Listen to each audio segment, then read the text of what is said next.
저는 450페이지 펴보세요. 저번에 제가 채무불이행 그 종류까지, 원래 이제 해제는 이 채무불이행 이유로 해서 계약을 해제하는 경우 법정 해제라고 하는 게 있고, 법에 정해져 있는 해제 사유는 채무불이행이다, 그 이야기죠. 물론 이제 채무불이행과 관계없이 당사자의 약정에 의해서 해제할 수 있는 경우도 있다, 이걸 가르쳐 줬고, 물론 이제 시험은 우리 민법에 규정이 되어 있는 법정 해제, 요 채무불이행 때문에 해제하는 경우, 요게 이제 시험용으로는 이제 90% 이상 나오지만, 실무에서 이제 일 처리할 때는 특히 좀 돈을 다른 중개업자도 좀 벌어보고 싶다 하는 경우는 약정 해제를 자유자재로 갖고 놀아야 되니까 뭘 외운다고 뭐 그런 쪼잔한 공부하지 마시고, 문제는 이제 채무불이행의 종류가 이제 4가지가 있다. 그래서 저번 시간에 쭉 가르쳐 줬고, 그 중에서 특히 이 이행불능에 관해서는 연구를 열심히 하셔라, 마지막에 이걸 가르쳐 줬을게.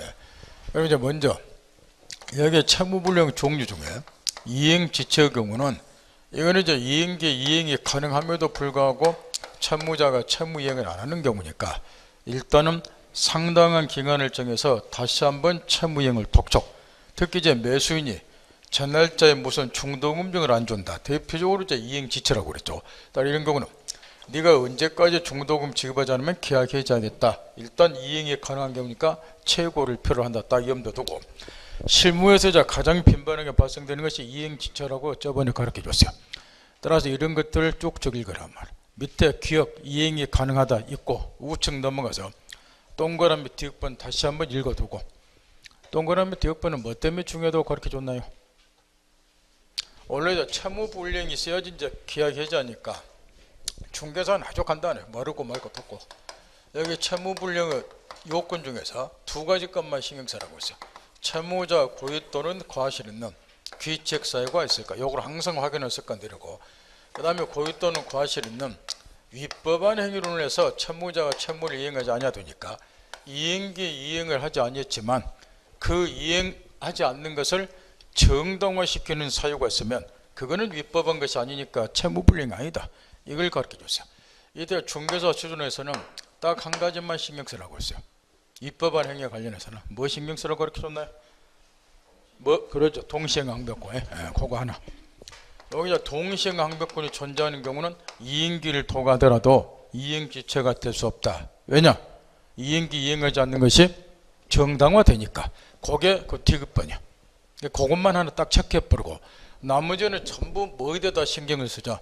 귀책 사유다 신경 쓰자, 이리 그렇게 줬단 말이야.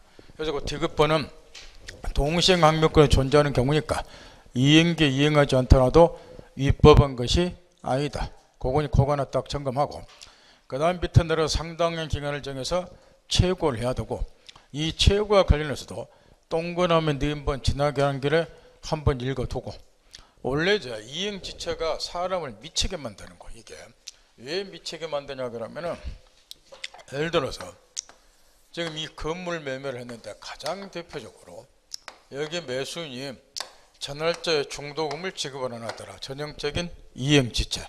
그러면 여기 채권자 매도인 쪽에서는 바로 계약 해지해버리고 다른 놈한테 팔고 그러면 좋겠는데, 이게 절차가 번거롭다 말이야. 일단은 이제 상당한 기간을 정해서 채우고부터 해야 돼. 이렇게 이게 사람을 미치게 만드는 거야.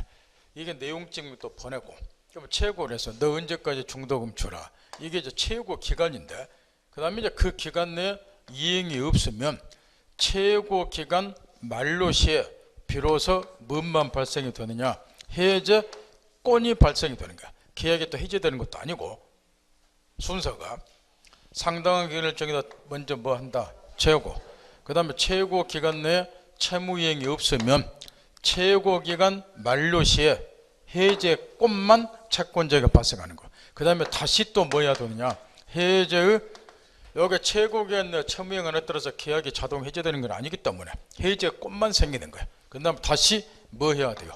해제 의사표시를 다시 또 해야 돼요. 물론 이것도 이제 구두로 하면 편하겠지만 구두라도 상관이 없어요.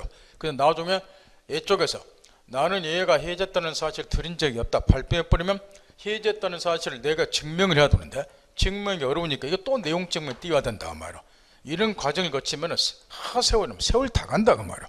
이럴 때 이 상당한 기간을 최고하면서 최고 기간 내에 채무 이행이 없으면 해제 의사 표시를 할 필요가 없이 계약을 무한고로 하자, 자동 해제된 걸로 하자. 그러면 조금 편리하지 않겠냐 그 말이야. 해제자 나오고 된 것이 그 동그라미 네 1번이니까 그거 좀 지나가는 거 읽어두고, 그 다음에 네 1번을 조심해야 될 것이, 일단 이 경우는 이제 상당한 기간을 정해서 최고를 하도록 되어 있어요. 물론 이제 법에서는 그 계약의 성질에 따라서 요 최고 기간이 다 달라야 되기 때문에 뭐 일주일 이렇게 못지를 할 수는 없다 하는 걸 지금 좀 맞고이고, 근데 문제는 이제 이 상당한 기간을 정해서 최고화됨에도 불구하고 채권자 쪽에서는 마음이 급해요. 빨리 이 계약을 해제해버리고 건물 다른 놈한테로 팔고 싶다. 그러다 보니까 객관적으로 상당한 기간이 사회 통념에 따라서 계산해 보니까 한 10일쯤 예를 들어서 적당할 것 같다. 근데 마음이 급하니까 객관적으로 상당한 기간보다 더 짧은 기간을 정해서 최고하는 경우가 빈번하다고 말이야.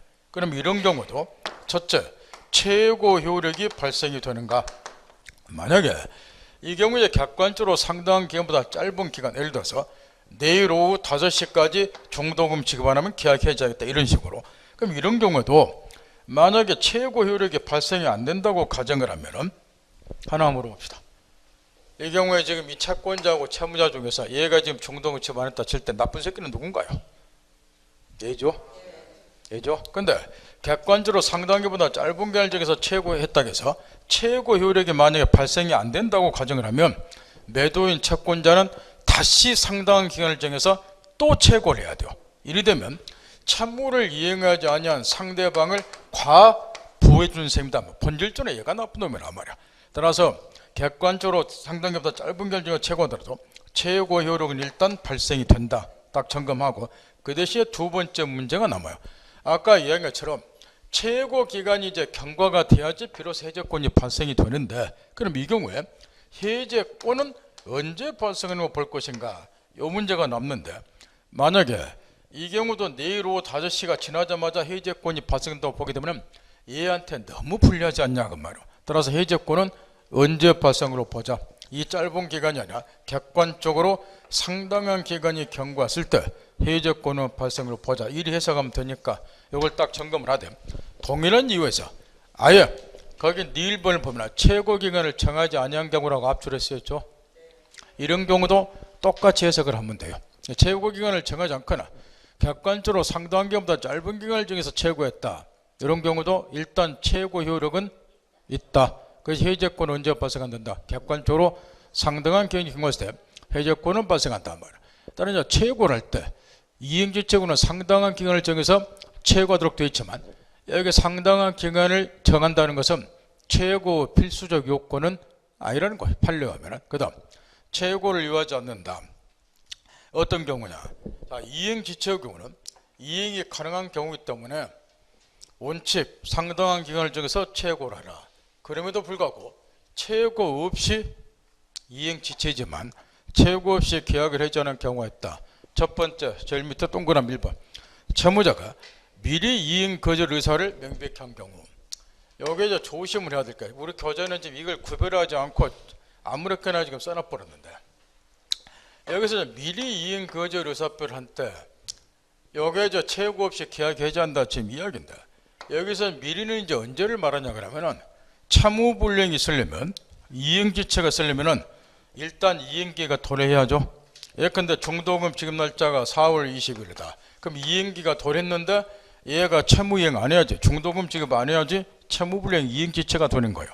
이 말 됐겠나요? 따라서 채무자가 미리 이행 거절 의사표시를 명백했다. 이 경우에 미리는 이행기 도래 후, 그래야지 이행지체가 되니까 이행기 도래 후 최고 전을 말한다고 말이야. 요 사이에 이 매수인이 나는 죽었다 깨나도 중도금 지금 뭐 하겠다 이렇게 거절했을 때 최고 없이 계약을 해지한다. 요런 이야기예요. 이행기 도래 후 언제를 말한다? 최고 전을 말한다 말이야. 논리적으로. 그런데 문제는 이제 이행기가 도래하기 전에, 요거하고 반대로 잘 들어야 돼요.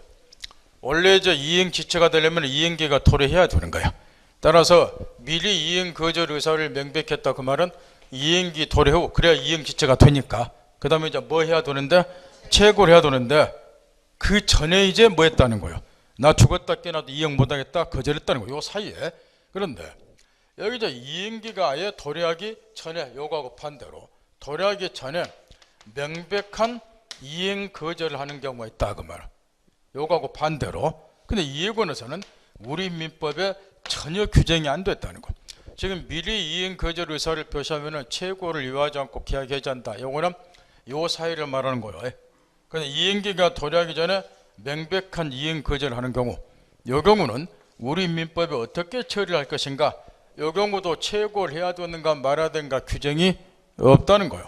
근데 이 예고에서는 우리 판례가 뭐하고 동일하게 해석을 해버리냐 그러면 이거는 이행 불능에 준하여 취급하자는 거.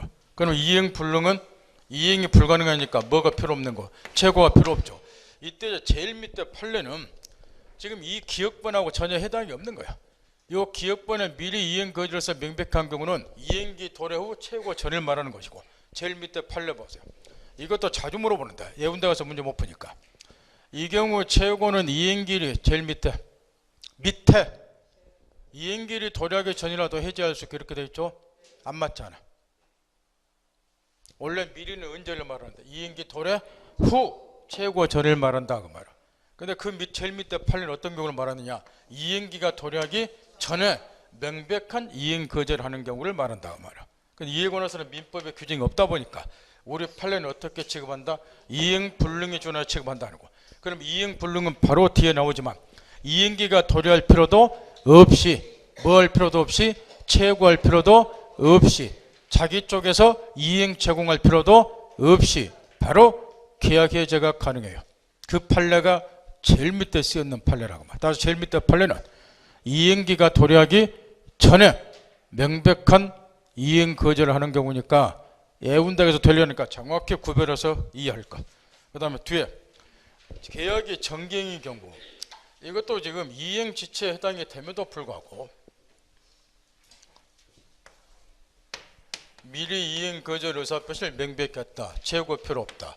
그 다음에 이행 지체에도 불구하고 최고 없이 계약을 해제하는 경우 중 하나가 정경의 경우였는데, 거기 이제 법규에 나왔다시피 계약의 성결 또는 당사자 의사 표시에 의해서 일정한 시일 또는 일정한 기간 내에 이행하지 않으면 계약의 목적을 달성할 수 없는 계약들이 있어요.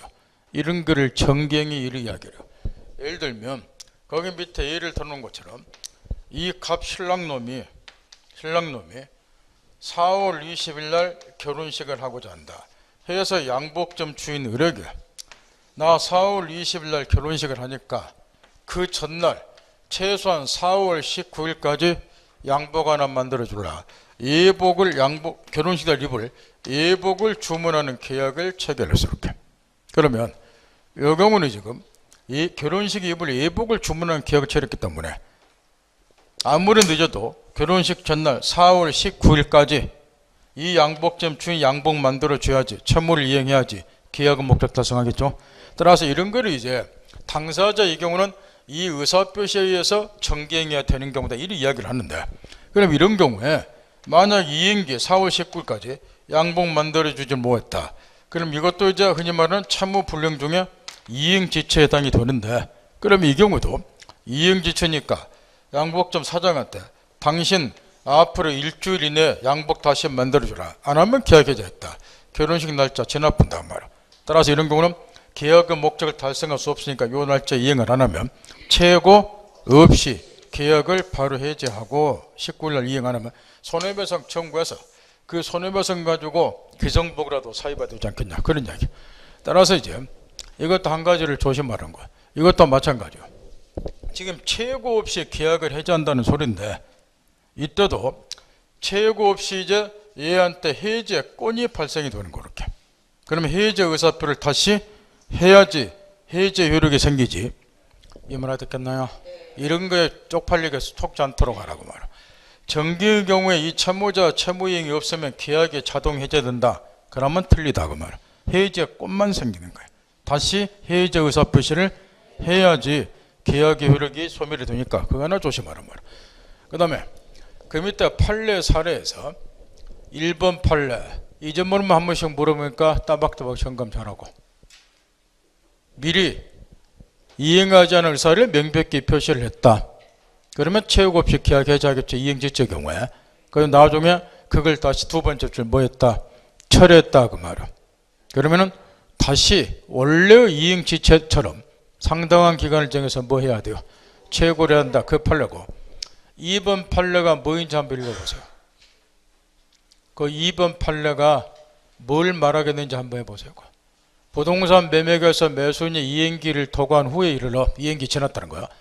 매도인에 대해서 계약상 의무 없는 과도한 채무 이행을 요구하고 있는 경우는 매도인으로서는 매수인이 이미 자신의 채무를 이행할 의사가 없음을 표시한 걸로 보고, 여기까지. 이게 뭐인가요? 중도금 지급 날짜에 매수인이 중도금 지급 안 하면서 매도인한테만 과도한 요구를 해요. 매도인이 부담하지 않는 의무를 이행하라고. 그 말은 무슨 말이냐 그 이야기야. 매수인 쪽에서 중도금 지급 안 하겠다 그 이야기죠. 그러니까 미리 이행 거절 의사표시를 했다 그 말이야. 뭔 말겠나요? 그러면 결론, 매도인 쪽에서는 여기에 미리 이행 거절 의사를 표시한 거예요. 그러니까 매도인 쪽에서는 자기 쪽에서 이행 제공할 필요도 없이, 뭐 할 필요도 없이, 제고할 필요도 없이 바로 계약 해지한다. 매수인 쪽에서 미리 이행 거절 의사를 표시한 사례다. 그냥 이런 사례가 나오면 알아서 빨리빨리 풀라는 거야. 그 다음에 이행 불능은 기억본이 저력 심의가 다시 한번 점검 따박따박하고,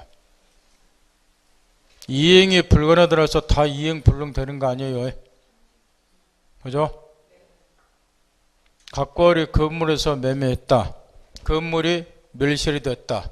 그럼 항상 첫 번째 원시적 불능이냐 후발적 불능이냐 검토를 하고, 원시적 불능이면 계약이 무효니까 뭐로 돌아가고?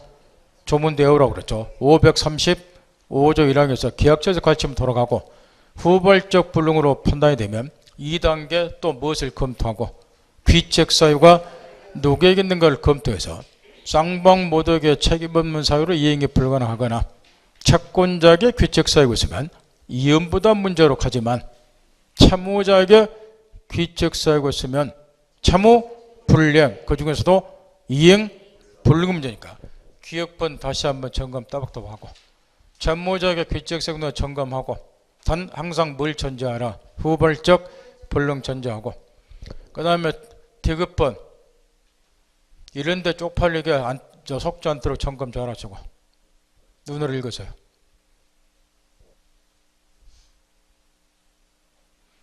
채무불량이 되려면 누구에게 귀책사유가 있어야 돼요? 채무자에게 귀책사유가 있어야죠. 그러면 건물 매매의 경우에 거기 디귿번은 누구한테 귀책사유가 있다고 되어 있나요? 매수인 채권자에게. 매수인 채권자에게. 이런 거는 이행불능이 아니니까 계약 해지할 수 없다. 상식인데. 근데 물어보자고 말이야. 그럼 이 경우는 이행불능이 아니면 무슨 문제가 되나요? 이 경우는 디귿번과 판례에는 무슨 문제가 되냐고 내가 묻는 거예요. 이연부담이죠. 누구에게 이연부담 해야 돼요? 채권자가 이연부담. 채권자에게 귀책사유가 있으니까. 점검했나요? 그 다음 이 경우는 채용 없이 즉시 계약을 해지하는데, 니인번을 보세요. 요즘에 자주 물어보니까 쪽팔리지 않게 이런 거 틀리지 마라고 말이야. 채우고 필요 없죠. 그 다음에 또 하나, 지금 이런 경우에 지금 건물에 대한 소유권을 넘겨줄 날짜가 4월 20일 하고 가정을 해보자 말이야. 근데 이 건물이 매도인 채무자 귀책사유에서 4월 10일 날 멸실이 됐어요. 명확하겠나요? 그러면 이제 이게 이행불능이니까 이쪽에서는 이제 채용 없이 계약을 해지할 건데, 문제는 이때 해제권은 언제 발생하는가, 언제 해제를 할 수 있다고 보는가. 4월 10일 날 이행불능이 생긴 때 해제권이 발생이 되는가, 이때 해제하는가. 이행불능은 4월 10일 날 생겼죠. 근데 이행기는 4월 20일이죠. 이행기 도래해야지 계약 해제하는가, 이걸 묻는데, 어차피 계약의 목적을 달성할 수 없으니까 해제하는 거죠. 언제 해제하면 돼요? 이런 것 좀 틀리지 말고 쪽팔리니까. 계약의 목적을 달성할 수 없으니까 계약 해지한다 말이야. 이행기 기다려봐 안 필요 없잖아. 어차피 4월 10일 날 계약의 목적은 달성 못하니까. 따라서 해제권이 발생한 시점은 이행 불능이 생긴 때니까 언제까지 기다릴 필요 없다. 이행기 기다릴 필요 없이 해제한다. 외우지 마세요 정말로. 그 다음 이게 지금 매도인의 소유권 이전하고 매수인의 잔금 지급이 동시행관계다. 거래 관행에 하면 직업도를 이렇게 보세요. 그러면 이 경우에 얘가 계약을 해지하기 위해서 소유권 이전하고 잔금 지급이 동시행관계니까 자기 쪽에서 이행 제공을 해야 되는가? 당연히 할 필요 없고, 따라서 동시행관계 딱 하더라도 그 이행을 제공할 필요도 없다. 진짜 외우지 마세요. 요즘에 이걸 부쩍 많이 물어보는데 실무에서도 이런 빈번하게 문제가 생기니까 진짜 외워서 풀러가지 말고 생각 상식으로. 채우고 필요 없죠. 그거는 잘 외워. 이행기까지 기다릴 필요 없겠죠. 요때 이미 목적 달성 뭐하니까. 해제권은 요때 생기는 거예요. 이행 불능이 생길 때. 자기 쪽에서 뭐 할 필요도 없고 이행 제공할 필요도 없이. 이런 걸 외우려고 하면 정말로 복공부하기 힘들어. 상식. 그 다음 그 밑에 판례 사례에서 우리나라에 이제 이 부동산을 가지고 있으면 그게 전 재산의 80%를 차지하더라면 통계에 가면, 따라서 매도인이 건물 매매를 한다. 그러면은 이게 전 재산과 마찬가지이기 때문에 필요한 돈은 이걸 은행 등의 담보로 저당 잡히고 빌려 쓰고 이런 경우가 비일비재요. 그러다 보니까 건물에서 매매하면 이 목적물의 제3자포로 근저당에 설정되는 경우도 비일비재하고, 그 다음에 거기 판례처럼 뭐 가압류가 설정된 경우도 비일비재하고, 더 나아가서 처분금지, 가처분 등기가 경료되는 경우도 있고. 영파겠나요? 그러면 이렇게 매매의 목적물에 근저당이나 가압류나 처분금지, 가처분 등기가 경료했다 그래서 이게 원래 매도인은 완전한 소유권을 넘겨줘야죠. 근데 지금 목적물에 이런 게 설정이 되어 있어요. 이걸 지금 말소를 안 시켜줬다고 말이야. 그럼 이게 설정이 됐다 그래서 매도인의 소유권인 채무가 이행 불능이라고 볼 수 있는가? 이걸 묻는 건데, 일단 우리 시험은 그 1번까지 나왔고 1번 판례 이행 불능은 아니다. 일단은 원칙이 그거 1번. 매도인의 소유권 이전의 경우는 이행 불능이 되는 건 아니다. 여기가 있다 시험에 나왔고, 그러나 외가 있다. 그게 2번 판례예요. 지금 이게 이행 불능이 아니라는 것은, 따라서 이제 이런 경우는 이행 불능이 아니니까 매수인 쪽에서 일단 매도인을 상대로 해서 뭐 해야 되는 거예요? 이행 불능이 아니니까 상당한 기간을 정해서 너 언제까지 근저당 가압류 전부 말소시켜라. 안 하면 해줘야겠다. 상당한 기간을 정해서 일단 채굴을 해야 되는데, 그럼에도 불구하고 위해가 하나 있다. 그게 2번 판례예요. 이거는 지금 이행지초로 보는 거는 이 매도인이 요 근저당이나 가압류 등을 풀 수 있다는 걸 전제해서, 해지할 수 있다는 걸 전제해서 이행 불능이 아니라는 거예요. 근데 2번 판례를 봐서 뭐라고 되어 있어요? 매도인이 이런 가압류라든가 근저당 등을 풀 수가 없다. 해지할 수 없는 무자력 상태에 빠져 있다. 그러면 외적으로 이행 불능이 된다고 말이야. 스톱하겠나요? 이런 거는 실무에서 노상 겪고 살아야 되기 때문에 중개업자가 반드시 알아야 되고, 그러니까 시험에 넣었을 것이고, 일단 우리 시험은 1번 원칙까지 출제가 됐고, 줄거리 딱 잡아서 정리정돈 따박따박하고, 그 다음 불완전형 채권자치 시험하고 상관없어. 집에 가서 읽어보고, 그 다음에 뒤에 넘기세요. 이 사정 변경으로 해제권의 발생, 이게 지금 문제인데, 이 사정 변경으로 인해서 계약을 해제할 수 있는가? 이게 문제인데, 이게 이제 과거에는 계약의 기초가 된 사정에 변경이 생겼을 때, 변경된 사정에 따라서 계약 기초가 된 사정에 변경이 생겼으니까 종전의 계약의 내용을 그대로 유지시키면 안 되지 않냐고 말이야. 그러니까 계약을 해제를 하자. 요게 이제 사정 변경을 위해서 계약을 해제하는 건데, 이에 관해서 이제 종래 우리 학설하고 판례가 정반대 입장에 있었어요. 우리 학설은 사정 변경을 위해서 계약을 해제할 수도 있다. 요리 보는 데 대해서 우리 판례는 일관되게 사정 변경을 위해서 계약을 해제할 수는 없다. 요게 이제 과거 학설 판례였는데 거기 밑에 보면은 박스 속에 사정병으로는 계약 해제가 인정되는 2007년도 판례가 하나 들어갔어요. 2007년도에 들어와서 우리 판례가 약관의 변화를 가져왔다는 거. 그게 뭐냐 그러면 옛날에 이제 사정변경을 우려서 계약 해지할 수 없다. 이게 판례 일관된 입장이었는데 최근에 2007년도 들어와서는 일정한 요건을 갖추면 사정 변경을 우려서 계약을 해지할 수 있다. 이렇게 판례가 약간 변화된 모습을 보이고 있다는 거야. 그러면 어떤 요건을 갖추다? 지금 듣고 있나요? 옛날에 일관되게 부인, 최근에는 어떻다고? 그럼 요걸 시험에서 묻게 되어 있다고 말이야. 일정한 요건을 갖추면 사정 변경을 우려서 계약을 해지할 수 있다고. 그 요건이 밑에 위에도 써놨지만 밑에 판례로 바로 내려가세요. 그 앞구절에 쓰였는 거가 첫째 구절, 계약 성립 당시 당사자가 예견할 수 없었던 현저한 사정의 변경이 생길 것. 첫 번째 요건. 확인했나요? 두 번째, 그러한 사정의 변경이 해제하고자 하는 당사자에게 귀책 사유가 없을 것. 해제하고자 하는 당사자에게 귀책 사유가 있으면 신의 측에 반응해 해제 못 한다는 것. 귀책 사유가 없을 것. 세 번째 요건, 종전 계약 내용대로 구속력을 그대로 인정한다면 신의 측에 현저히 반하는 결과가 생길 것. 이 세 가지 요건을 갖춰야 되고, 특히 이제 여기 사정 변경했을 때 이 사정은 어떤 사정을 말하는가? 거기 판례 마지막 구절.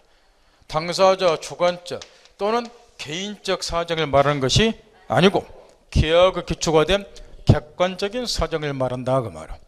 이 요건을 갖추면 이제는 사정 변경을 위해서 계약을 해지할 수 있다고 보는데 그 밑에 2번을 보세요. 그게 이 사건의 사례인데 지방자치단체로부터 매수인이 토지를 한 필지 매수를 했어요. 근데 뭐 하려고 매수했느냐? 식당을 건축하기 위해서. 내용 파겠나요? 그런데 거기 매수한 토지가 공공공지가 아니라 공공용지. 오타 들어가 있잖아요. 이제 이런 오타는 여러분이 찾으라고 그랬죠. 지금쯤은. 꼼꼼히 책을 읽어야 오타도 보이는 거예요. 공공용지 개발계획에 따라서 식당을 건축할 수 없게 됐다는 거. 수합하겠나요? 그러면 계약 체결 당시에는 식당 건축이 가능했다는 거죠. 매매계약 체결 당시에는. 근데 사정이 지금 얼른 보면 변경이 생긴다는 거죠. 어떻게? 토지가 공공용지 개발계획에 따라서 공원부지로 편입이 돼버린 거예요. 그러니까 식당 건축이 불가능했다. 그러니까 계약 기초가 된 사정에 뭐가 생겼으니까? 변경이 생겼으니까 식당 건축이 가능했다가 불가능한 걸로. 그러니 매수인 나 땅 사기 싫다. 그러니 사정 변경을 이유로 계약을 뭐 할란다? 해지할란다? 이렇게 들이민 사건인데 이 사건에서 우리 대법원 판례는 거기 1번에 쓰여있는 요건을 갖추지를 못했기 때문에 이 경우에 매수는 계약을 해지할 수 있다 없다? 없다. 이렇게 판단한 사례인데 그 이유가 뭐인가? 마지막 구절 봐보세요. 이 사정 변경은 계약을 해지할 만한 사정 변경에 해당이 된다 안 된다? 안 된다는 거야. 왜 안 된다는 거 제일 뒤에 있어.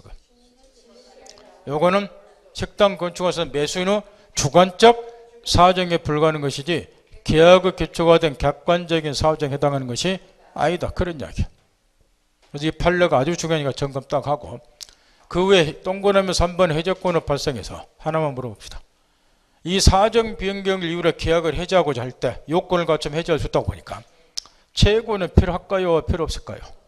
당연히 채권은 필요 없지. 사정 변경 때문에 해지하는 거니까 그것만 딱 점검하고 그 다음에 부수적 채무 불량과 해제 이것도 저 엊그저께 총칙 공부를 할 때 한번 판례학을 해서 간단히 이야기를 해줬는데 지금 우리 민법상에 이제 법정 해제는 이제 채무 불량이 있으면 계약을 해지하는데 이 채무도 크게 두 가지가 있다고 그때 가르쳐 줬어요.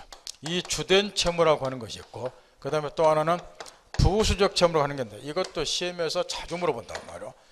여기 주된 채무는 계약의 목적 달성과 직접 관계가 있는 채무를 주된 채무 그래요. 그러면 논리적으로 이런 매매 같으면 토지 매매를 했다. 이 매매 계약의 목적은 매도인은 소유권 이전해주고 매수인은 대금 지급하는 것. 이게 목적이다. 지겹도록 가르쳐 줬어요. 그러면 여기에서 계약의 목적 달성과 직접 관계가 있는 채무는 매매 같으면 매도인의 소유권 이전 채무, 매수인의 대금 지급 채무. 요게 목적 달성과 직접 관계가 있는 채무예요. 이런 거를 주된 채무 그런단 말이에요.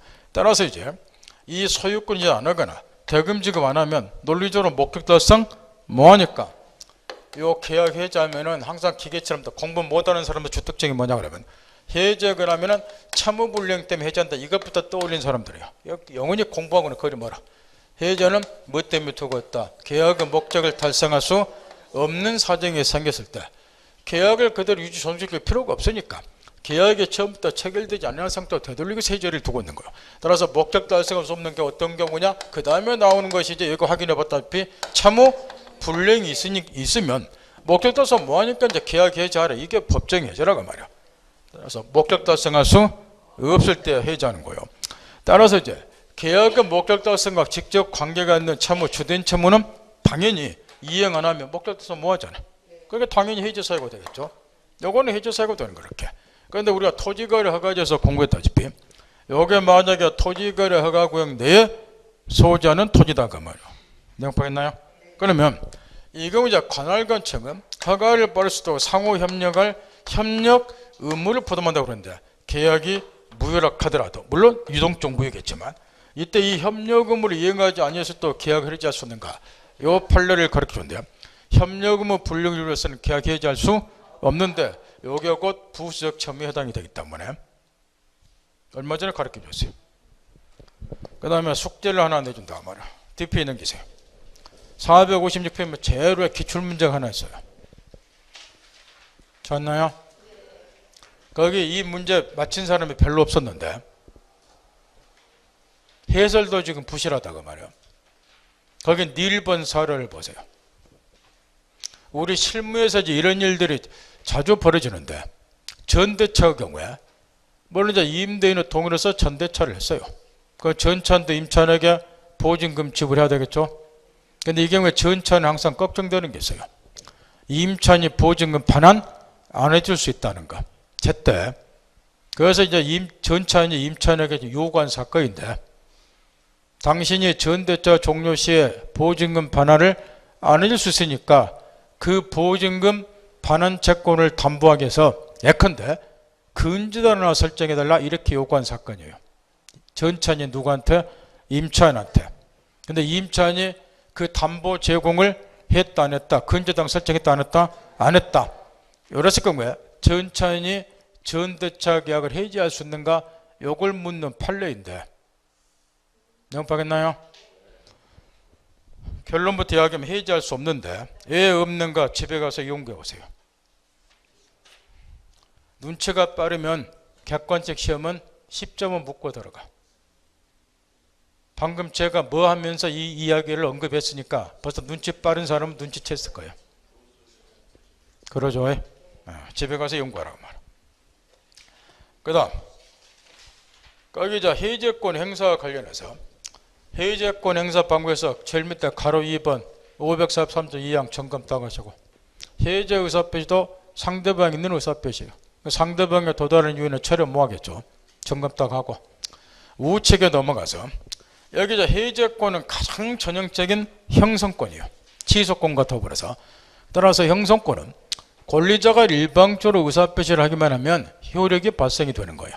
따라서 이걸 이해하고 있나 해제권이 형성권이라는 걸 이해하고 있나 그래서 우리 시험에 지금 번갈아가면서 물어보는 것이 거기 판례 4에서 2번하고 3번인데 찾았나요? 종례 시험에서 3번을 주로 많이 물어봤는데 눈으로 읽으세요.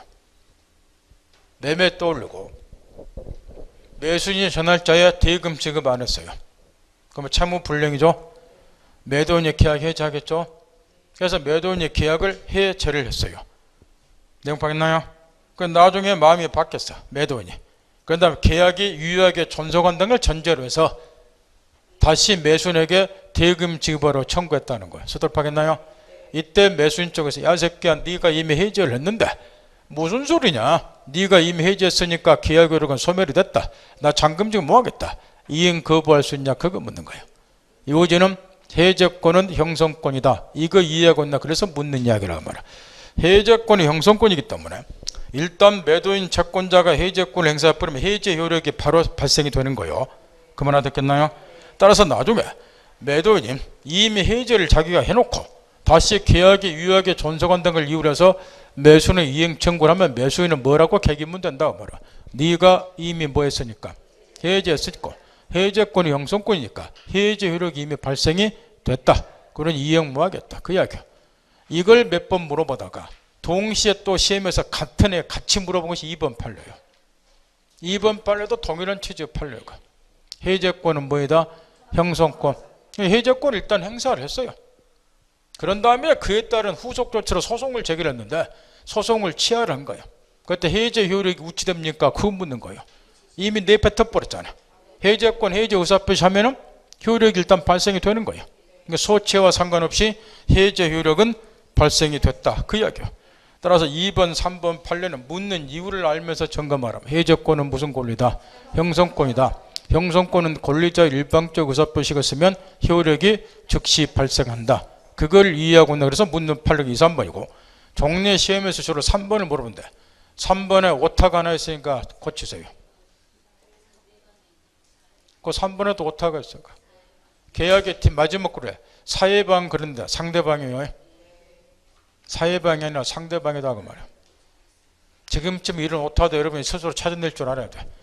왜 그게 중요하냐 그러면은 오타 찾을 정도로 읽다는 건 책을 꼼꼼히 이해하면서 읽었다는 거예요.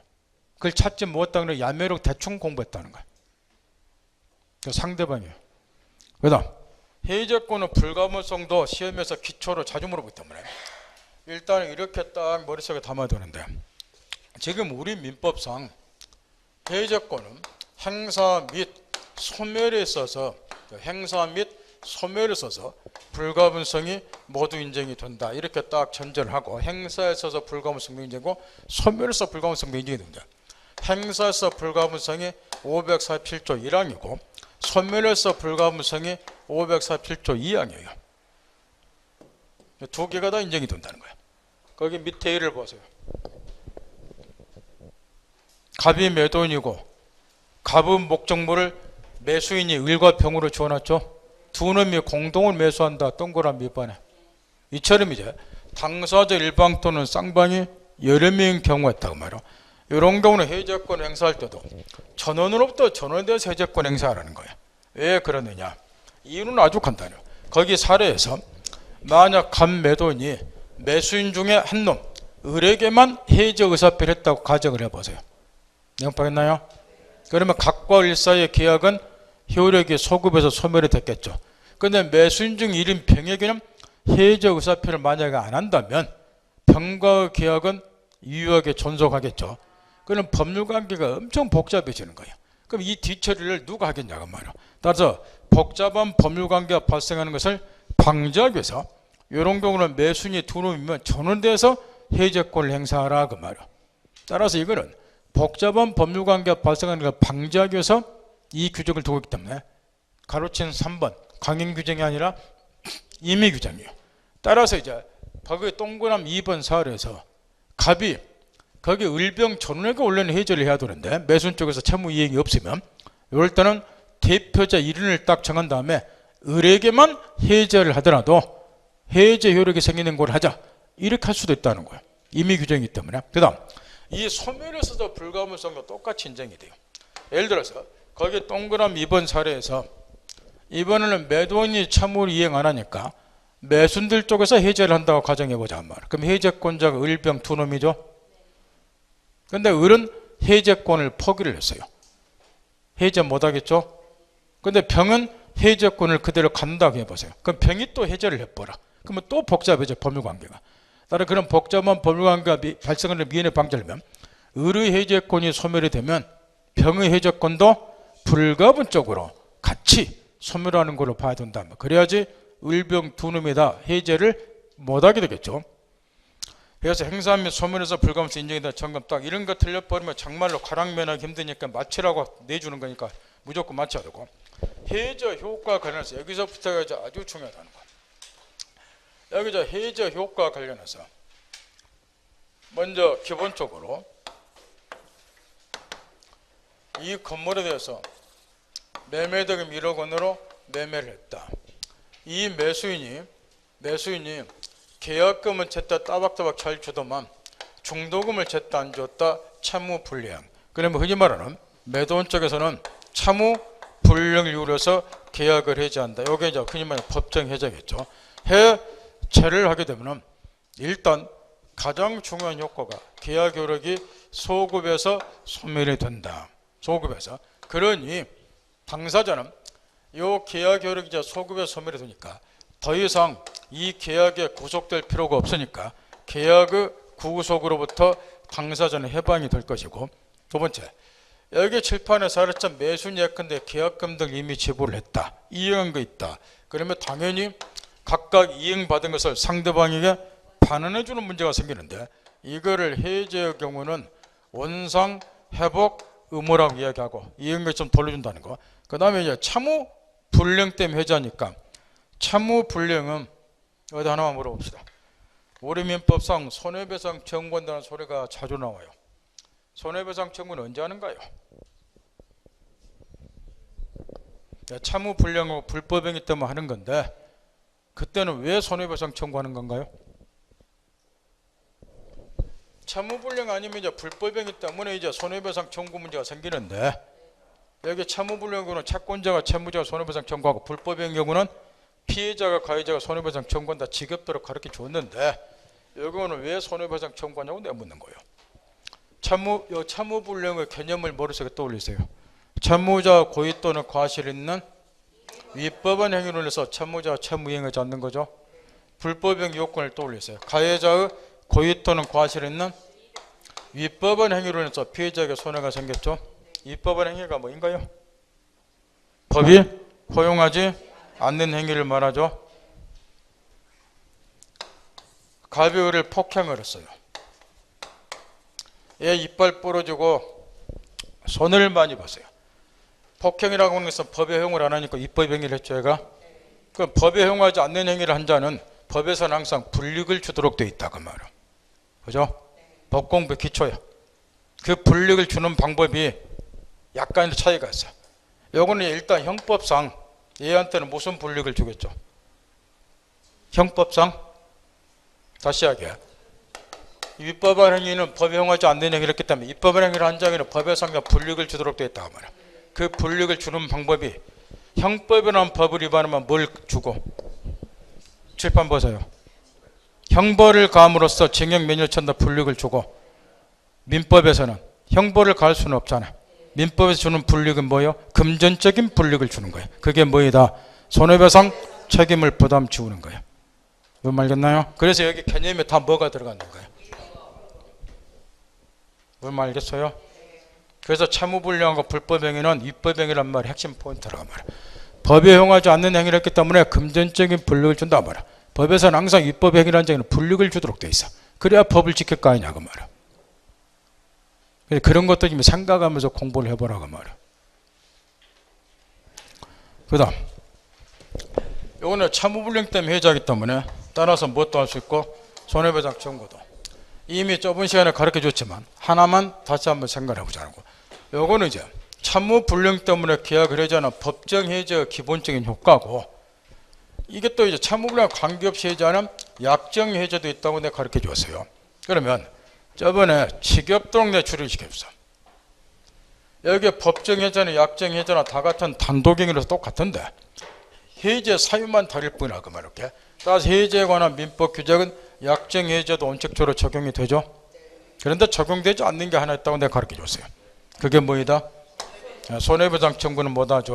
요게 551조인데 약정 해제의 경우는 특약이 없는 한 손해배상 청구는 뭐 하는 거니까 551조는 적용이 안 된다. 다시 점검 딱 하고 저번 주에 가르쳐 주었으니까.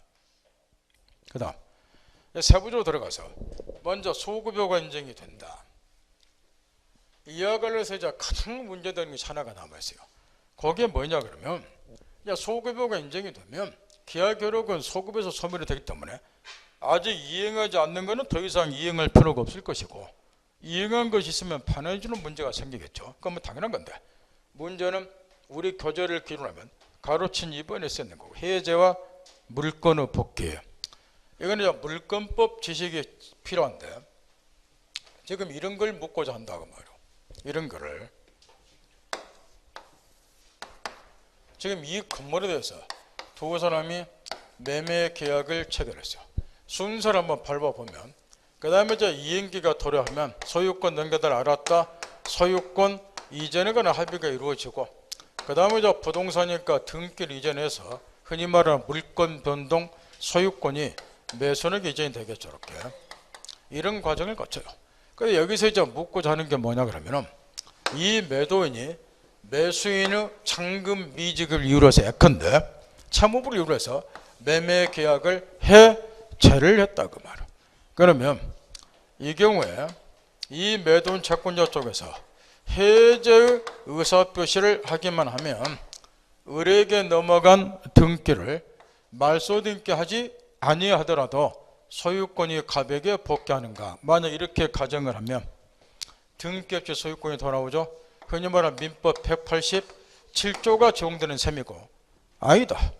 이 경우는 해제 의사표시 이외에 을에게 넘어간 등기를 말소 등기도 해야지 소유권이 갑에게 돌아온다. 그럼 등기해야지 물권물이라니까 흔히 말하는 186조가 적용되는 셈입니다. 어디에 해당되는가? 지겹도록 시험에서 물어보는데, 우리 걔네들이 믿고 일단은 이제 판례를 시험에서 물어보는데, 우리 판례는 이런 경우에 유인성설을 취하고 있다고 말이에요. 판례만 신경 쓰면 되니까. 따라서 이제 이렇게 된다는 건데, 이 양행위 사이, 매매하고 소유권 이행을 합의 사이는 유인, 인과관계가 있으니까 요게 해제가 되면 그 영향이 여기에도 미친다. 이런 걸 흔히 물권행위라 그러죠. 소유권이 물건이니까 여기도 영향을 미친다. 이것도 계약효력이 똑같이 소멸이 된다. 그러니까 등기도 따라서 무효가 된다. 따라서 계약을 해제하면 소유권이 넘어간다 안 넘어간다? 물권 변동이 안 일어난다. 안 일어난다 그 말은 계약을 해제하기만 하면 소유권은 바로 왼쪽 갑에게 돌아온다. 등기는 을이 그대로 보유하고 있다 하더라도 결론이 이렇게 되죠. 따라서 우리 대부분 판례는 유인성설을 취하고 있기 때문에 이에 의하면 해제 의사표시만 하면 소유권이 바로 갑에게 돌아오죠. 소유권을 물권이라 그러죠.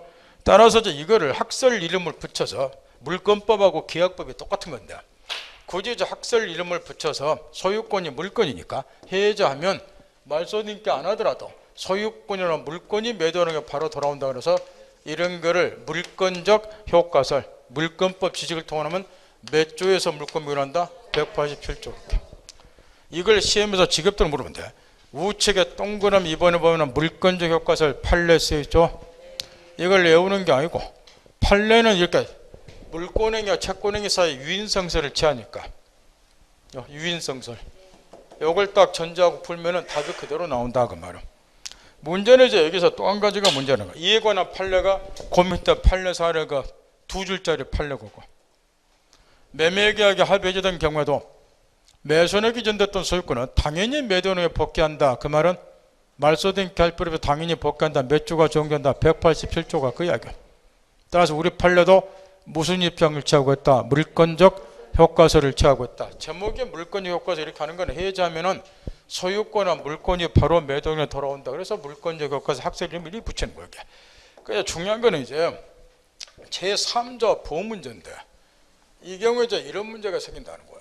지금 이 칠판의 사례에서 이 매도인이 매수인의 채무불이유로 계약을 해제했어요.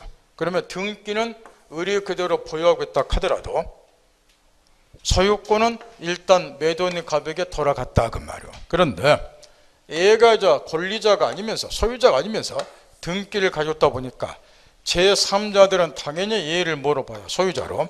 그런 다음에 다시 이 건물을 매수, 양도를 받고 등기 좀 받았다 그 말이에요. 명확했나요?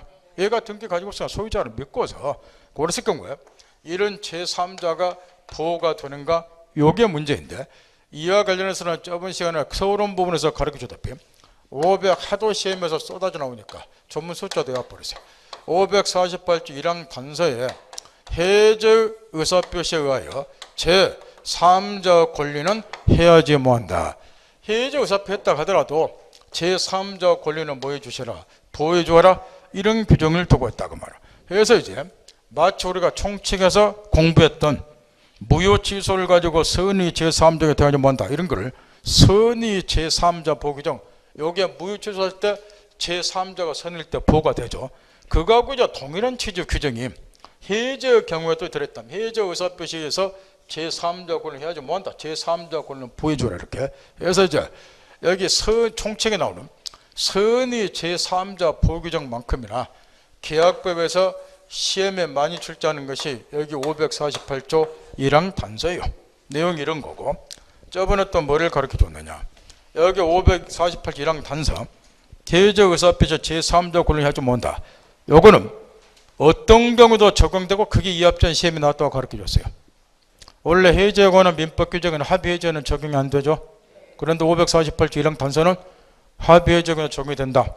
저번 주에 가르쳐 준 바가 있고, 이걸 합의해제한 경우도 마찬가지라고 저번 주에 가르쳐 줬단 말이에요.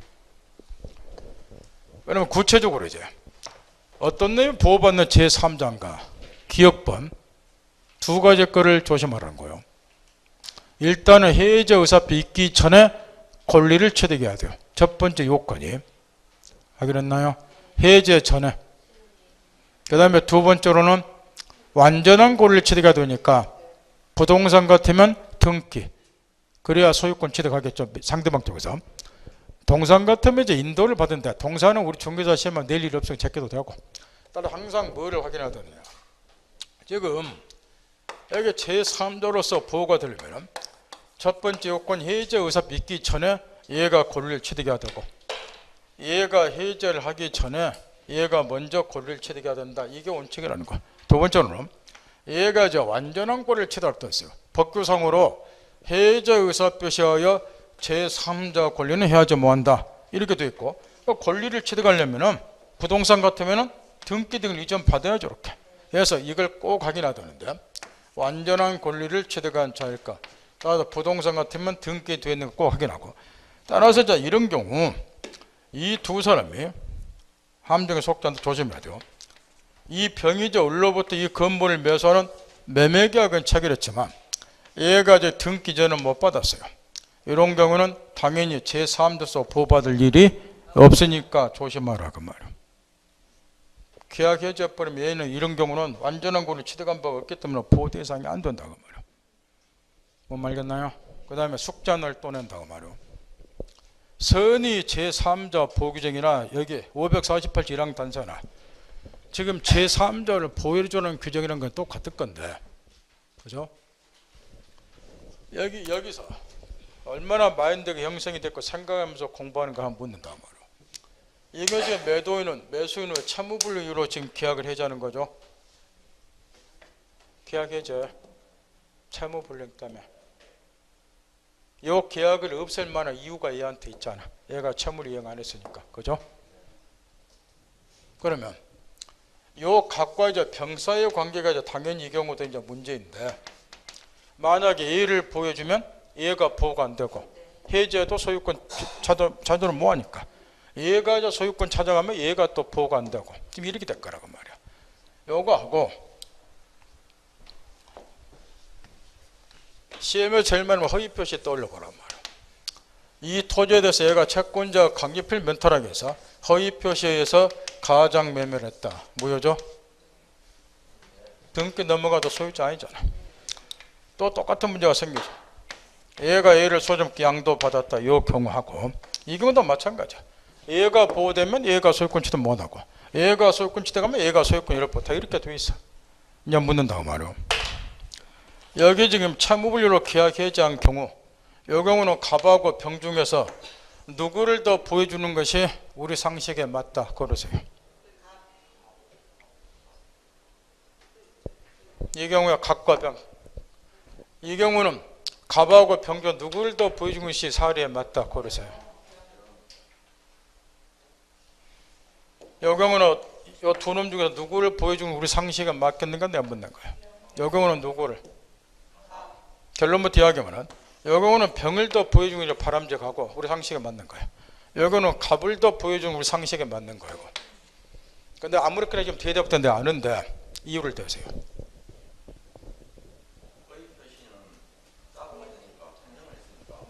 그러죠. 이 경우는 예의를 보여주면 안 되는 거야. 가급적이면 예의를 보호를 해줘야 돼. 쉽게 말하면 이 새끼 나쁜 새끼라고 말이야. 둘이 통모여서 한 새끼니까. 그러니까 이 경우는 이 피의자보다 거래한 점을 더 보여주는 거예요. 근데 이 경우는 얘는 해제할 만한 이유가 있는 거야. 이자 채무불량 때문에 해제하는 거니까. 따라서 이 경우는 요 값 A를 거래한 점보다 더 이렇게 보여줄 필요가 있다. 이 경우는 누구를 더 보여줘야 되고 A를. 여보겠나요? 그러면 이제 또 묻는다 말이야. 우리가 선의 제3자 보기정 할 때는 둘이 매매하면 얘가 보호된다 이렇게 공부를 했어요. 그때는 얘가 꼭 등기가 이전받아야지 보호된다 이런 말 책에 쓰였나요 없나요? 없어. 근데 여기서는 이제 가장 집중적으로 묻는 것이 해제의 경우는 완전한 고를 취득한 자가 보호된다 해서 등기 이전 받았는가 이걸 시험에서 집중 물어본단 말이야. 완전한 고를 취득한 자인가를. 그게 여기서 포인트이기 때문에.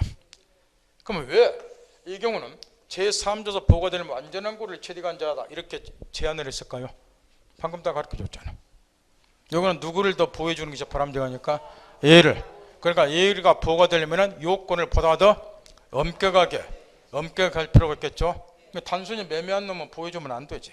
이 경우는 이 자석보다 얘가 더 보호가 돼야 되니까 안전한 고를 취득할 필요는 없는 거라고 말이야. 법에서 이렇게 차등을 두고 있어.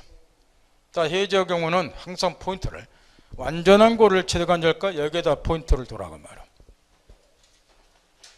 무슨 말인지 알겠나요? 집에 가서 안다고 여행권 야매를 하지 말고 여러분 눈 내가 다 보고 있어요. 여러분 눈만 보면 합격 불합격이 다 보여 내 눈에. 집에 가서 다시 한번 2개를 딱 놓고 연구하라고 말이야. 그럼 이런 거 하면 할수록 여러분 실력이 일출장해. 여기 있는 선생한테 구박 안 받고 혼자 공부해도 8, 90점 능히 때린다고 말이야. 집에 가서 한번 연구를 꼭 해보라는 거야. 그 다음에 뒤에 넘겨서 거기가 제일 왜 디귿번 판례부터 여기 제3자에 해당이 되냐 안 되냐 이걸 하도 시험에서 출제를 하는데 지겹도록 출제를 마치 총책에서 선의 제3자 보기 중에서 보대서는 제3자가 누구냐 이걸 물어보듯이 먼저 제일 위에 디귿번 판례 쳤나요? 채권 양수이나 채권 자체를 압류 또는 전부한 채권자 하나만 물어보자면 저번 주 가르쳐 줬으니까 채권 양수이나 그 채권을 압류하고 전부 받은 이런 채권자를 전부 채권자가 하는데 이 두 놈은 같은 놈이다 다른 놈이다? 같은 놈이죠. 저번 주 가르쳐 줬어. 뭐 할 때? 동시행의 항변권 할 때. 그래서 자꾸 두 놈을 같이 맞물려서 묻는 거라고. 동시행 항변권을 또 채권 양수인도 동시행 항변권 행사할 수 있냐 시험에 나오는데 그걸 이해하고 나 묻는 판례가 전부 채권자를 바꿔서 냈다고 저번 주에 가르쳐 줬어. 그것도 10분에 걸쳐서. 여기도 마찬가지야. 똑같은 애들이라고 말할게. 제3자는 계속 수익자도 당연히 이 경우도 제3자에 해당이 안 되겠죠. 여기 제3자에서 수익자는 당사자로 똑같은 애예요. 이게는. 따라서 얘는 선의 제3자 보기에서 제3자 해당도 안 되고 주로 이제 수익자는 선의 제3자 보기 중에서 제3자 해당되는가 이걸로 주로 시험에서 출제를 하고 우리 시험에서는 해제보다는 다 칠판 보세요. 한 개를 가르쳐주면 2개, 3개를 울거먹으라고 말이야. 암기하면 2개, 3개를 울거먹지를 뭐하는 거야. 나올 때마다 이와디가 머리통 깨져 풀고. 저번 시간에 채권 양수하고 전부 채권자를 10분에 걸쳐 가르친 이유는 바로 이게 해제에서도 그 디귿번 판례가 곧잘 시험에 나오니까 미리 당겨서 가르쳐 준 거야. 이 경우에 두 사람이 매매를 했다고 말이야. 이 매도인이 대금 채권을 가지고 있어. 내가 보겠나요? 이 경우에 이제 얘가 대금 채권을 양도할 수 있으니까 병에게 이 채권을 양도를 했어. 얘가 채권 양수인이죠. 채권 양수인. 이때 매수인 쪽에서 계약을 해제를 했어요. 그랬을 경우에 이 채권 양수인도 제3자로서 보호가 되는가? 보호가 되면 얘가 계약을 해제했음에도 불구하고 원래 해제하면 돈 줄 필요 없잖아요. 그런데 얘가 보호가 되면 내가 대금 채권 양도받았으니까 나한테 1억 원 달라. 그러면 얘는 내가 계획 해제했으니까 네한테 못 준다. 해제 의사표를 가지고 얘한테 대항을 못 하겠죠. 그럼 묻는 건데 이런 채권 양수는 제3자 해당이 안 된다고 말. 왜 안 될 것 같나요? 여기 제3자는 이제 완전한 권리를 취득한 자야 되는데 여기서 이제 완전한 권리를 취득한 자다 이 말은 물건처럼 배타적 효력을 갖는 물건처럼 배타적 효력을 갖는 권리를 의미를 한다 그 말이야. 이거는 쉽게 말하면 대금 채권 양도 받았어요. 그럼 다시 얘한테 1억 원 달라 청구해야지 비로소 1억 원을 받지 않냐 그 말이야. 완전한 꼴을 취득한 자가 아니라는 거 이게. 그러니까 얘가 계약을 해지해버리면 얘는 해지한 것을 이유로서 얘한테 대금 지급 거절할 수 있다. 전부 채권자 똑같은 애죠. 얘가 얘한테 1억 원 채권을 가지고 있다. 얘가 건물을 얘한테 팔더라. 자기 채권을 보존해서 얘가 얘한테 갖는 대금 채권을 잽싸게 뭐 했다? 압류했다. 근데 압류한 다음에 이제 뭐 한다고 가르쳐 줬나요? 압류만 하는 거 아니잖아. 뭐예요 그 다음에? 저번 주에 10분이나 가르쳐 줬어. 왜 내가 계속 집중적으로 물어보냐 그러면은 여러분 공부 방법이나 수급 태도가 전혀 지금 안 돼 있기 때문에 그러는 거예요. 조금만 뭐 하면 집중해서 듣지를 안 해버려. 딱 1분 하면 해체해버려. 다 그거를 가르칠 때 이유가 있는 거예요. 그걸 깨우치면은 문제 몇 개를 맞추기 때문에. 그래서 10분씩 막 가르쳐 주는 그런 거를. 집중해서 들으시라고. 또 실무에서 중개할 때 반드시 필요하기 때문에. 압류하면 그 다음 뭐 때문에 압류한다고 가르쳐 줬나요? 압류를 해야지 얘가 얘한테 돈 못 주는 거야. 내가 받아오지 않을게. 그것 때문에 압류를 하는 거잖아요. 그럼 압류해놓고 가만히 이렇게 앉았어요? 그럼 돈 못 받아. 그러면 압류한 다음에 이제 전부 명령 아니면 추심 명령을 받는데 이걸 가르쳐 줬단 말이야. 여기서는 이제 전부 명령 받은 사건인데 전부 명령을 받게 되면 어떤 일을 벌인다고 가르쳐 줬나요? 이 대금 채권이 구를 전자로 한자까지 써서 가르쳐 줬어. 이 대금 채권 얘한테 넘어온다 한 말. 압류 채권자에게. 그래서 얘를 전부 채권자 이렇게. 그럼 이 채권이 얘한테 넘어오니까 직접 대금 달라 이렇게 될 거라고 말이야. 그러니까 얘는 누구하고 똑같다? 채권 양수는 똑같잖아요. 채권 양수는 당사자 계약에서 채권 이전받은 자지만 전부 채권자는 계약 말고 법원은 뭐에 의해서? 전부 명령에서 채권을 이전받은 자 그 차이만 있을 뿐이지 채권을 이전받자면 똑같으니까 항상 똑같이 사고라고 저번 주에 가르쳐줬단 말이야. 여기서 또 10분을 날려먹는단 말이야. 뭔 말 알겠어요? 하도 물어보니까 안 틀리도록 하라고 말이야. 그 다음 그 밑에 판례 4로 내려가서 일단 2번 판례 3번 판례 이 두 놈은 특히 조심해야 돼요. 종래 시험에서 그 2번 판례가 집중적 출제가 됐는데 최근 작년인가는 그 3번 판례가 튀어나왔고 동일한 취지로 사고를 하면 돼요. 요 2번하고 이제 3번을 종래에서는 2번을 많이 물어봤지만 물어보는 이유가 있어요. 원래 완전한 고리를 취득한 자야지 보호된다고 전제를 했다고 말이에요. 그런데 여기 이제 가압류 채권자 얘를 물어보는 이유가 있다고 말이에요. 그건 물어보다 지겨우니까 이제 3번으로 지금 작년 시험인가는 돌렸는데 이거 당연히 내는 거예요. 이거는. 왜냐? 지금 이렇게 건물 매매를 했다는 거 이렇게 건물 매매를. 근데 이제 이 을에 대해서 병일한 놈의 칠판 보세요. 설명을 다 설명대로 집중해서 1억 원짜리 채권 가지고 있어요. 얘가. 근데 문제는 얘가 저 건물 매매를 한 다음에 이 건물에 대해서 등기를 딱 이전 받았어요. 등기업상 얘가 소유자로 되어 있겠죠.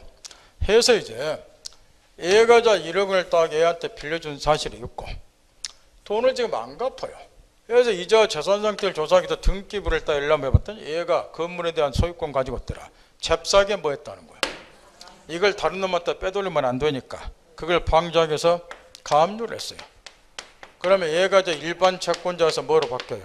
가압류였다 그래서 가압류 채권자. 전부 명령 받으면 전부 채권자. 추심 명령 받으면 무슨 채권자? 추심 채권자. 저당권 설정 받으면 저당권자. 용어가 그렇게 바뀌는 거예요. 그러면 이제 얘가 이제 가압류 채권자. 이때 이제 묻는 게 이거예요. 얘가 이제 후에 매수는 채무리로 계약을 해체를 했다 그 말이에요. 그럼 소유권 돌아가겠죠. 이렇게 등기는 가지고 또 소유권은 바로 돌아가니까 이때 이제 얘가 계약을 해지하더라도 이 가압류 채권자도 제3자로서 보호가 되는가 이걸 묻는 건데 이걸 종래 시험에서 집중 물어보는 이유가 있어요. 이 가압류 자체는 얘가 완전한 고리를 취득한 것이 아니기 때문에 가압류는 임시적인 보존 조치야. 왜 가압류를 하는 것을 생각을 해보세요. 지금 나는 얘한테 1억 원 가지고 있는데 돈을 안 갖고 있다는 거예요. 재산학교 조사 건물 칠판 보세요. 건물 가지고 있다는 거예요. 근데 내가 지금 얘한테 이자 재산세 경매를 하려면 이 경우는 이제 무슨 경매를 해야 되니까 강제 경매를 해야 되니까 뭐 절차가 좀 필요하죠. 집행권은 얻어야 되니까 대여금 반환 청구 소송 제기해서 승소 판결 확정이 되면 그 확정 판결을 무엇으로 삼아서 집행할 수 있는 증빙서, 확실히 내가 1억 원 필요해도 사실은 이제 법원의 판결에서 증빙됐다는 거야. 그러니까 재산 강제 집행해도 된다, 경매해도 된다. 그 증빙서 이거 확정 판결. 이거를 이제 무엇으로 삼아서 집행 권한으로 삼아서 무슨 경매, 임의 경매 말고 강제 경매를 한다. 이런 과정을 거치는 거예요. 이렇게. 근데 이렇게 소송 제기하고 하다 보면 하세월이고 그 사이에 얘가 이 건물을 제3자에게 처분 빼돌려 버리면 얘가 확정 판결 집행 권한을 얻어도 집행의 대상인 재산이 없어져 버리니까 이게 무위로 돌아가는 거예요. 따라서 소송을 제기하기 전에 재산 처분하는 걸 뭐하기 위해서 방지하기 위해서 임시로 재산 처분을 막아놓는 게 가압류에게. 그러니까 가압류 자체는 임시적인 보존 조치이기 때문에 얘가 안전한 걸로 취득한 자가 아니라는 거예요. 이게. 그래서 시험에서 계속 물어보는 거예요. 그럼에도 불구하고 얘를 무엇으로 보기 때문에 그러니까 안전한 거를 취득한다고 이거 모순이지 않냐 그래 묻는 거란 거 말이야. 이렇게. 그런데 우리 판례는 왜 얘를 제3자로서 보여주고자 이야기를 하냐 그러면 절차를 밟아보라는 거예요. 자, 가압류를 했죠. 가압류를. 그 다음에는 이제 본안소송 제기하죠.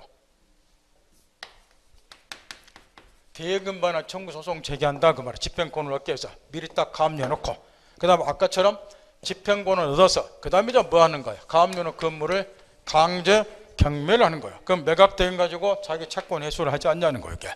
그러니 절차를 마지막까지 밟아보니 사실상 얘가 가압류 자체는 임시금 본전치이기 때문에 완전한 권리를 취득한 건 아니겠지만 마지막 절차를 순서에 따라 밟아보니 완전한 권리를 취득한 것하고 다를 것이 없다. 그러니 제3자로서 보여주자 그런 취지예요. 그래서 이게 몇 번 시험에 나온 거예요. 그래서 그러다 지겨우니까 최근 판례 3번 판례가 나오는 거예요. 가등기 한 경우 가등기도 안전한 권리를 취득한 건 아니잖아. 이렇게 요 을이 병하고 매매했다 이런 경우 이렇게 매매했다. 물론 매매계약만 체결한 경우에는 얘는 당연히 보호가 안 되고 근데 얘가 자 매매하고 이자에서 갖는 소유권의 조건을 보존하기 지 앞으로 뭐 해두었다? 가등기 얘가. 그럼 가등기만 가지고는 안전한 걸 취득한 거 아니잖아요. 근데도 얘도 아까 가압류 채권자랑 마찬가지로 나중에 얘가 가등기에서 뭐 해버리면 번등기 순위는 가등기 순위가 아니까 얘가 우선해버리잖아요. 그러니까 이 가등기 권리도 제3자로서 보여주자 그 취지고 2번, 3번은 맞물려 돌아가는 거예요. 종전시험에서는 2번이 최근 시험에서는 3번이 물어보는 이유도 가르쳐 줬고 생각하면서 공부하라고 말이야. 그 다음 문제는 4번 판례하고 요게 또 종례시험에 96년 그 8월 입사 판례가 지겹도록 쏟아 나오는데 요거하고 비교를 해야 될 것이 밑에 동그라미 4번 판례요가 똑같은 4번끼리 위에 4번은 내용이 이런 거니까 이것도 야매로 공부하지 마세요. 임대차 계약을 체결했을 때 지금 이렇게 여기 주택이라고 가정을 하고 주택에서 매매해서 얘한테 등기 전했다. 얘가 다시 이제 제3자에게 임대를 했다. 얘가 이제 인도받고 전입신고가 끝냈다. 대항 요건 갖췄다. 근데 얘가 계약을 해지했을 때 이 대항 요건을 갖춘 임차인도 제3자로서 보호되는가? 지금 이런 걸 묻고자 하는 건데 이것도 여러분들 어떻게 공부했는지 내가 다 알아요. 매매했다, 임대차 했다, 보호된다, 만세다 이렇게 예고 다닌다. 그러다가 뒤통수에 아물딱지게 맞아요. 그게 아니기 때문에 뭘 구별을 잘하면 위에 4번 판례는 이게 특징이에요. 이 주택에서 매매를 했고 이때 이제 매수인이 요구를 한 거예요. 원래대로 하면 매도인의 소유권 이전하고 매수인의 잔금 지급은 동시행관계예요. 그러니까 얘가 선 등기 이전해 줄 필요 없는 거야. 네가 잔금 줄 때까지 소유권을 뭐 하겠다 개기면 되니까.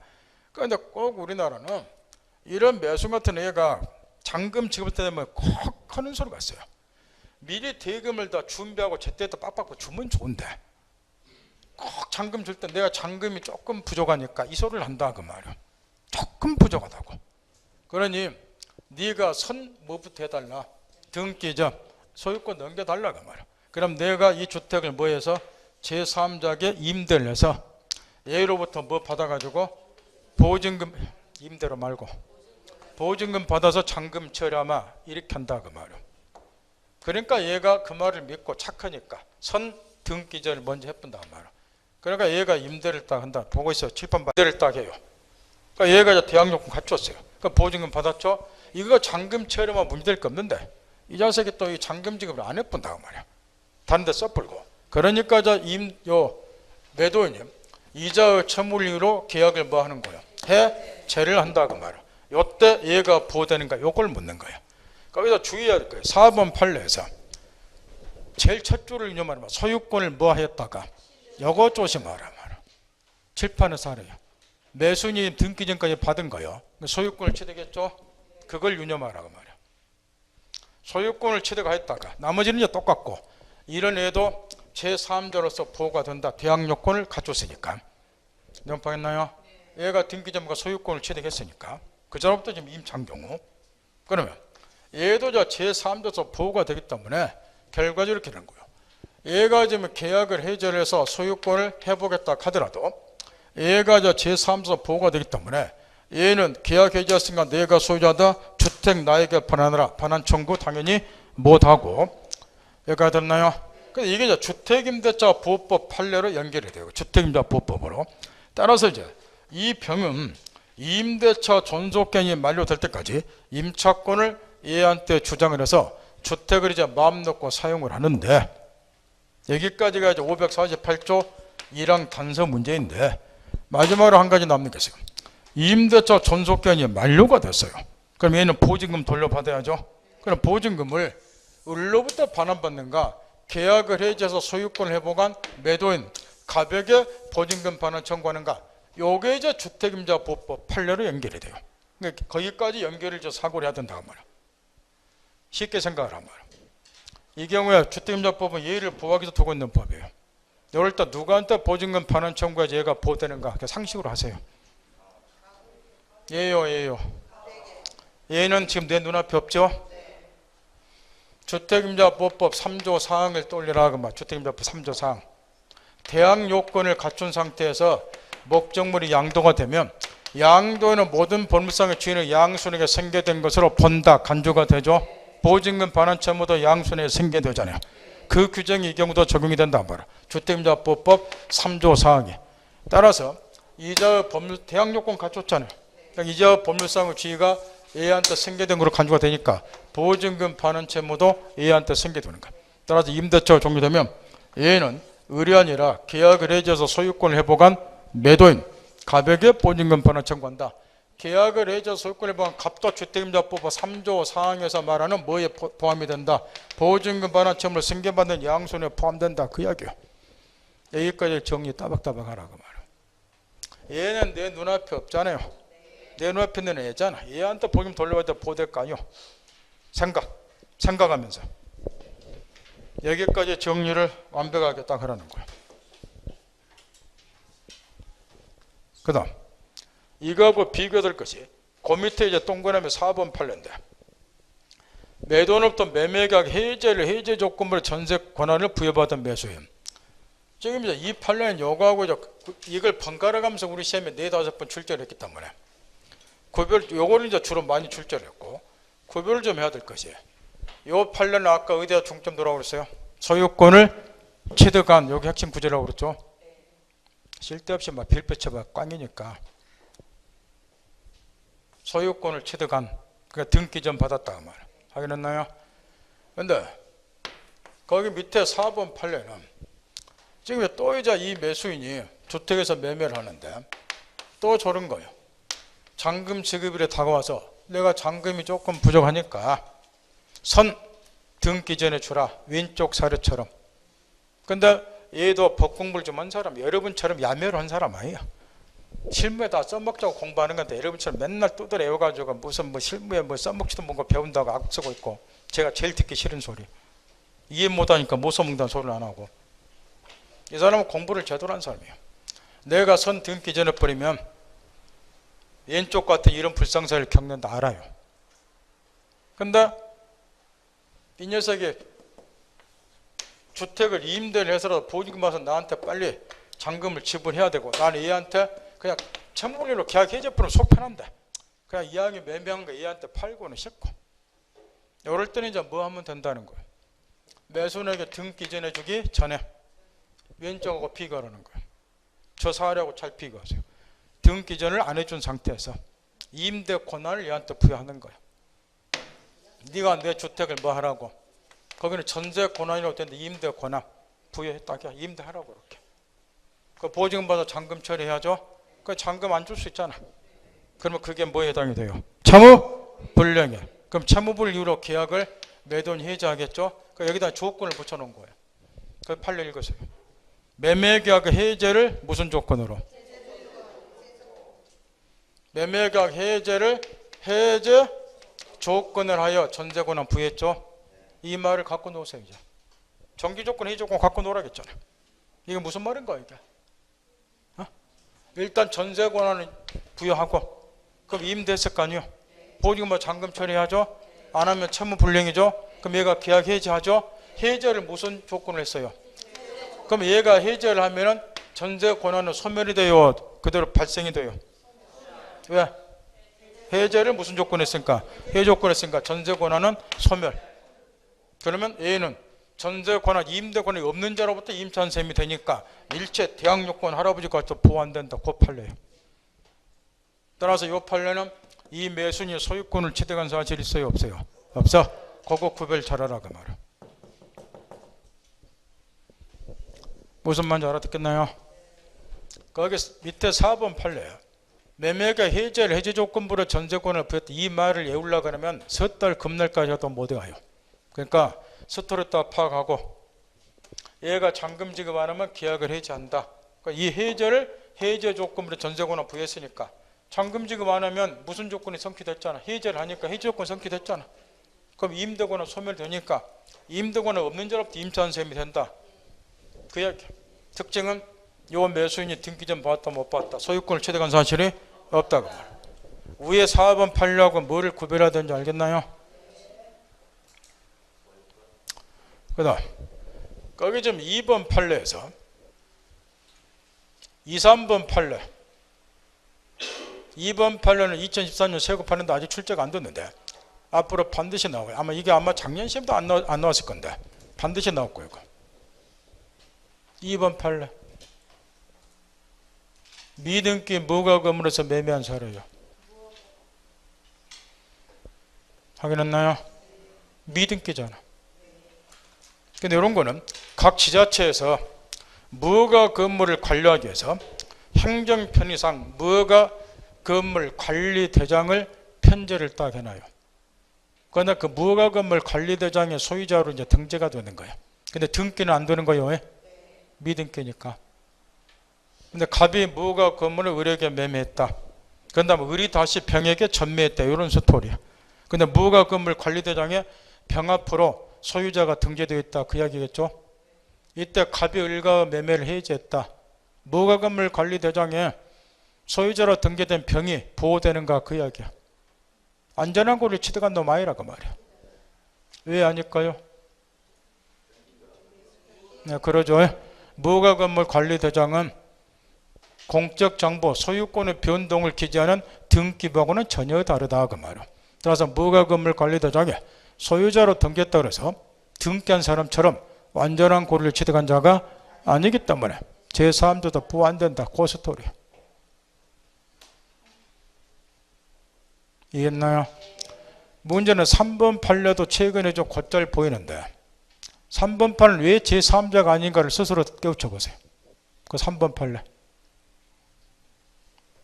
힌트를 주면 사례 문제 등을 풀 때 가장 중요한 것이 첫 번째 당사자야.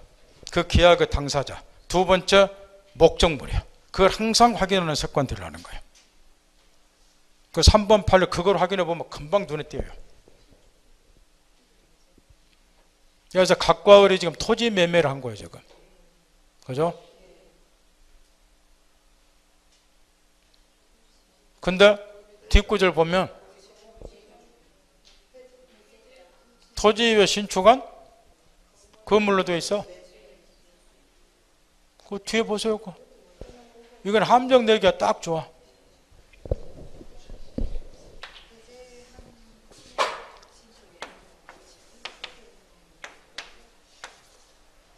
토지에서 매매한 거야. 갑을 두 사람이. 여기 당사자고, 계약의 당사자 갑을, 목적물은 토지. 항상 이렇게 사례 볼 땐 당사자 찾고 목적물 딱 찾고, 여기 습관처럼 이렇게 하라고 말이야. 그래야지 기초 안 틀리니까. 그런데 이 매수인이 여기에다 토지 위에다가 뭐 한 거예요? 건물 지은 거예요.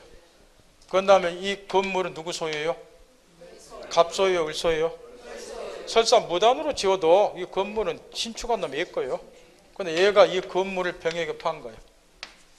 이때 내용 파겠죠? 그러나 얘는 이제 신축 건물을 매수인이야, 병은. 이때 갑이 을과 토지 매매를 해 죄를 했을 때 이 매수인이 토지에 신축한 건물을 매수한 얘가 제3조에 해당되나 그거 묻는 거예요. 제3조 될 일 없잖아요. 왜 될 일 없어요? 쓸데없는 소리 그만하고. 그렇게 힌트를 주어도 참 안 돼요. 그렇게 힌트를 주어도. 목적물 찾으라고 방금 내가 이야기했구만. 여기 목적물은 토지잖아. 따라서 제3조 해당이 되려면 두 사람 사이 계약은 목적물은 토지에 관해서 이해관계를 가져야 되는 거라니까요. 이 토지를 이 병이라는 놈 매수했다니 이래야지 보호가 되는 거야. 이거는 근데 건물을 매수한 놈이잖아요. 이게. 요 건물은 두 사람 사이 매매계약은 목적물이 아니잖아요. 그 제3자가 될 일 없잖아요. 시당초부터. 무슨 말 알겠어요? 그래서 자꾸 시험에 낸다면 이게 작년인가도 출제됐을 거예요. 이게 함정으로. 누구나 맞춰서 내주는 건데 많이 틀린다 그 말은 게 조심하라고 말이야. 따라서 그 3번은 왜 이 건물 신축한 건물의 매수는 제3조 아니라고요? 계약의 목적물 자체에 관해서 이해관계를 맺은 자가 아니라니까요. 여기 계약의 목적물은 뭐이고 토지고. 참 하나씩 넘어가는 게 무슨 태풍 헤치고 넘어가는 것보다 더 힘들어. 그 다음 뛰어넘기세요. 지금 우리 뭐하고 있나요? 해제의 효과에 관해서 살피고 있는 거예요. 해제 효과에 관해서. 그 중에 첫 번째 시험에 집중 나오는 548조 1항 단서에서 해제조사표 제3조를 해야지 뭐한다. 그 다음에 두 번째로 이제 따져야 될 것이 일부 이행이 있는 경우에 해제를 하게 되면은 이행받은 것을 상대방에 반환한다. 요거는 우리가 총칙에서 배운 무효취소하고 똑같아요. 무효취소 경우도 이행한 것이 있으면 상대방에게 반환해주는 문제 생기는데 그걸 우리는 뭐라고 공부를 했어요? 부당 이득 반환 의무라고. 해제 경우 똑같은 문제가 생기는데 해제 경우는 그걸 뭐라고 부르더라는 거야? 원상회복 의무라고. 여기에서도 몇 가지, 요거는 이제 비교적 뻔한 거니까 몇 가지만 딱 짚고 넘어가면 돼요. 좀 쉬었다.